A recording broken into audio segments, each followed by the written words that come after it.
சிம்பிளா, ஈஸியா கர்நாடகா ஸ்பெஷல் பாதாம் பூரி எப்படி பண்ணுறதுன்னு பார்க்கலாம். 2 வீக்ஸ் வரைக்குமே கெட்டு போகாது. இதுக்கு முதல்ல 1/4 கப் பாதாம் எடுத்துட்டு சுடு தண்ணீல 1 மணி நேரம் ஊற வச்சுக்கணும். நல்லா கொதிக்கிற தண்ணி ஊத்த ஊற வைக்கணும். அதனோட தோல் எடுத்துருங்க. மிக்ஸியில போட்டுட்டு நல்ல ஒரு ஃபைனான பேஸ்ட் மாதிரி அரைச்சுக்கணும். பால் வந்து ஒரு 1/4 கப் ஊத்திக்கலாம்.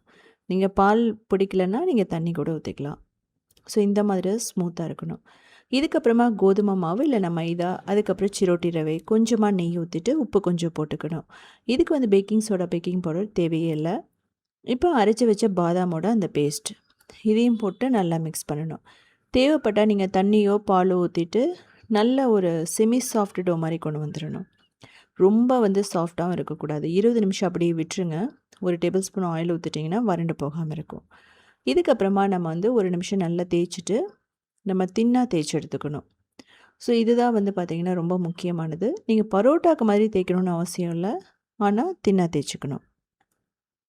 ஸோ இப்போது இதில் நம்ம ரவுண்டாக வந்து கட் பண்ணிக்கணும். நீங்கள் ஏதாவது ஒரு மூடி இருந்தாவோ இது மாதிரி குக்கி கட்டர்லையோ தேவையான ஷேப்பில் நீங்கள் பண்ணிக்கலாம். இதுக்கப்புறமா இதில் நம்ம நெய் தடவோம். நெய் தடவிட்டு மாவு கூட நீங்கள் தூவிடலாம். இதுக்கப்புறம் நம்ம இதை வந்து ஃபோல்டு பண்ணணும். ஃபோல்டு பண்ணும்போது அந்த லேயர்ஸ் வந்து ஒன்றோட ஒன்று ஒட்டாமல் இருக்கும். இதில் நம்ம ஒரு கிராம்பை வந்து குத்திடணும். அப்போ தான் நம்ம ஃப்ரை பண்ணும்போது அது பிரிஞ்சு வராமல் இருக்கும். ஸோ கிராம்போட ஃப்ளேவரோட அவ்வளோ சூப்பராக இருக்கும்.